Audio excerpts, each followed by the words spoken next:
Art is a mad search for individualism. In this episode, my thoughts are inspired by this famous quote from French post impressionist Paul Gauguin. I must admit that I do not possess the expertise to evaluate the vast world of art. Here, I share the thoughts that emerge whenever I have tried to understand dance deeply. Honestly, I am afraid to say that I have gotten to know it. Like most Malayali girls, I began my dance training at the age of 4. As a kid, I remember enjoying every movement, and there was added joy in the attention I received when I performed in gatherings. Did it change now, and how is it changing? I want to leave it to time. Now, I want to talk about the sense of identity and raw individualism in the world of classical dance and training. Does a dance student here develop a sense of identity? If yes, definitely not in the initial years of their training.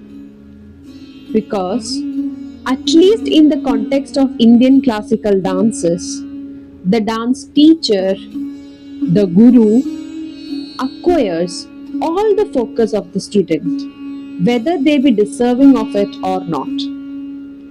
The classical dances are codified in such a way that it becomes essential for a student's body to listen to the commands of a teacher.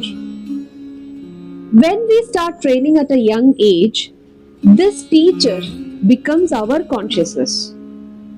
To get through training, we need to have that mindset and dedication for sure.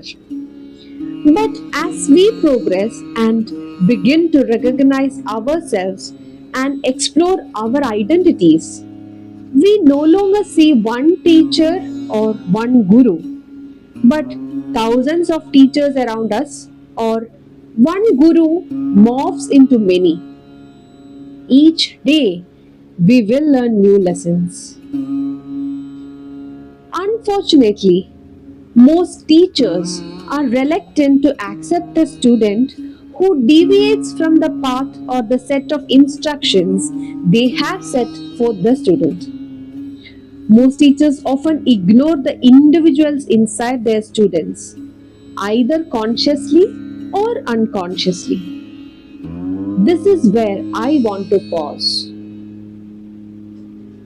Shouldn't we be empowering our students to seek new paths that reveal the real joy of dancing rather than creating obedient followers who worship and satisfy our egos? Teachers and mentors who impart valuable lessons and knowledge do deserve a place in our consciousness. But we must also listen to our minds and bodies and move to a higher level to realize ourselves and our identities. This is what great teachers would desire of us. Art does have the power to purify the turbulent thoughts within us. Art also has the power to imbue us with identity, take us to our fullest potential, and bring a positive change to the world. Again, these are my thoughts. What do you think? Eager to hear from you.